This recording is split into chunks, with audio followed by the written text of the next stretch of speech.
আসসালামু আলাইকুম।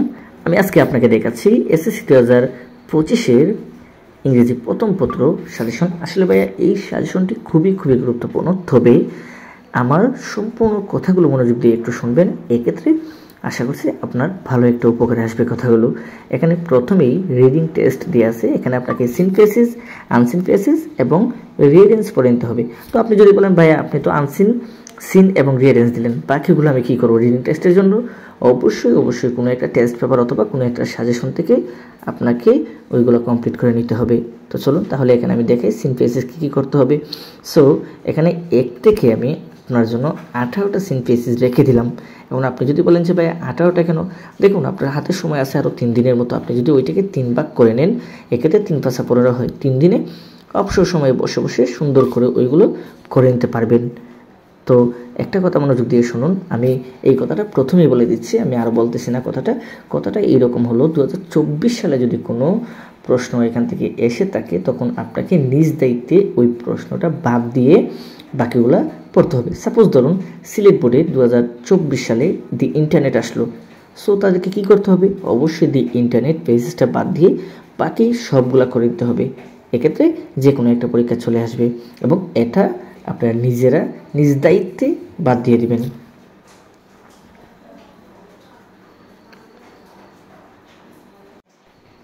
সো এইগুলো একটু ভালো করে নিন।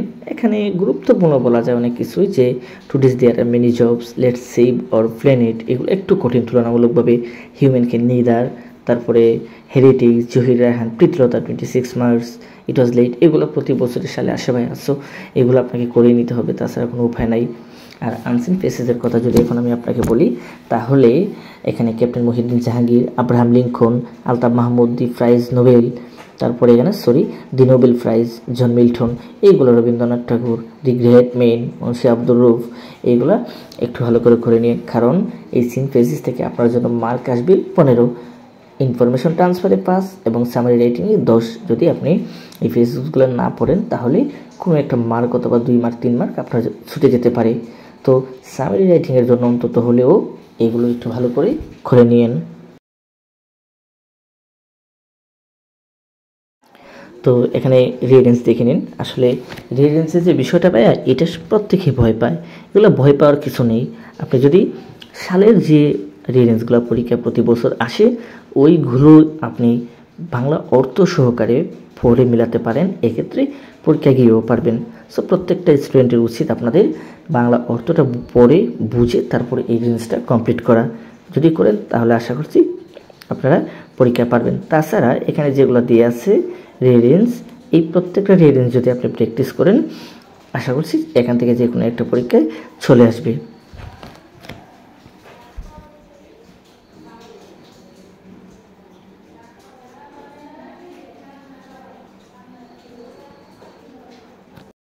এখন দেখাবো আমি আপনাদেরকে রাইটিং টেস্ট। রাইটিং টেস্টে কী আছে ভাইয়া? Paragraph, story, graph answered, email or letter আর ডায়লগ। সো আপনি বলতে পারেন ভাইয়া ইমেল অর লেটার কি? অর্থাৎ হয় আপনাকে ইমেল পরীক্ষায় দিবে, না হয় লেটার দিবে। আপনাকে দুইটাই পড়তে হবে, দুইটা পড়ে নিলে যে কোনো একটা আসবে। তবে এই ইমেলের লেটারের বিষয়টা এমন যে কোনো একটা যদি আপনি পড়েন তাহলে দুইটা ফরম্যাটে দুইটাকে ফেলে দিয়ে আপনি ওইটা কমপ্লিট করে নিতে পারেন। ঠিক আছে? ইমেলের জন্য ইমেলের নিয়ম, লেটারের জন্য লেটারের নিয়মে। ঠিক আছে? তবে বিবরণগুলো মূলত সবগুলাই একই ধরনের হয়। তাহলে চলুন দেখে নিই প্রথমে আমাদের কি পড়তে হবে। তো দেখুন আমি এখানে আপনাকে প্যারাগ্রাফ দেখাচ্ছি।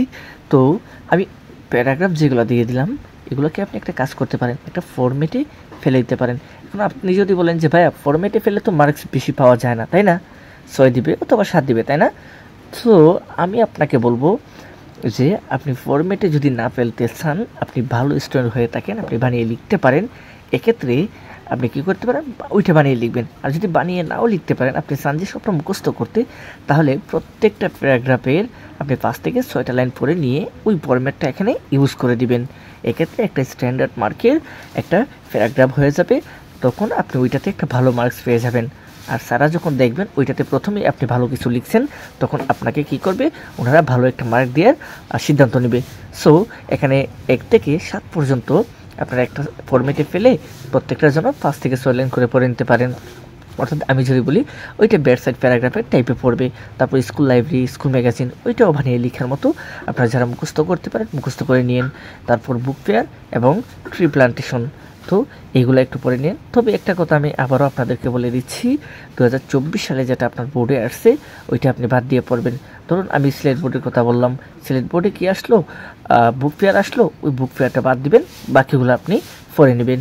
এখন দেখুন এখানে কি দিয়ে আছে, এখানে দিয়ে আছে এ হকার অর্থাৎ স্ট্রিট হকার হতে পারে, রিক্সা পুলোর, এ ফার্মার, এইগুলা যদি আসে, এ চাইল্ড লেবার, এইগুলা যদি আসে তাহলে আপনি এটাকেও একটা ফরম্যাটে ফেলে দিতে পারেন, এক্ষেত্রে ভালো একটা মার্কস পেয়ে যাবেন। আর বাকি যেগুলো আছে ওইগুলা ফরম্যাটে ফেললে এত ভালো মার্কস পাওয়া যাবে না। যেমন উইন্টার মর্নিং, আপনাকে উইন্টার মর্নিংয়ের মতো করে লিখতে হবে, টি স্ট্রোল, তারপর আর্লি রাইজিং, কোটা মুভমেন্ট, এগুলো কোনো ফরম্যাটে ফেলা যায় না। আর যদিও ফেলেন এক্ষেত্রে মার্কস কম আসবে। সো আমি আশা করছি এইটা আপনারা পারবেন। তো স্টোরির কথা বলতে গেলে প্রথমে যে কথাটা আসে যে ভাইয়া এখন রিসেন্টলি যে স্টোরিগুলা পরীক্ষার মধ্যে দেয় তা হলো কোনো একটা ঘটনাকে নিয়ে। এমনও হতে পারে আপনি এতগুলো স্টোরি পড়লেন, তা থেকে কোনো স্টোরি কমন পড়লো না, কি করবে, ওইটা বানিয়ে দিবে তারা, যে কোনো একটা ঘটনা তুলে দিবে, ওই ঘটনা থেকে কেন্দ্র করে আপনাকে স্টোরির নাম দিতে হবে, দেন সম্পূর্ণ স্টোরি আপনাকে বানিয়ে লিখতে হবে। ঠিক আছে, তারপরেও কোনো কোনো বোর্ড আছে দেখবেন 4 থেকে 5টা বোর্ডের মধ্যে হুবহু দিয়ে দেয়। তবে যে স্টোরিগুলো সবচেয়ে গুরুত্বপূর্ণ এখানে এই স্টোরিগুলাই তুলে ধরা। আপনি এইগুলা পড়লে যদি এইগুলা থেকে দিতে চায় তাহলে চলে আসবে, আর যদি বানিয়ে দিতে চায় ওরা তাহলে কি করবে, যে কোনো একটা কাহিনী তুলে দিবে, ওইটা আপনাকে বলবে সাজাতে। এক্ষেত্রে স্টোরিটা লিখতে একটু কঠিন হয়ে যায়। সো আপনি যদি চান কোনো একটা ফরম্যাটে ফেলতে, এক্ষেত্রে ফেলতে পারেন, তবে ফরম্যাটে ফেললে মার্কটা কম আসবে, ভালো মার্কস আসবে না, আবার বলে দিচ্ছি।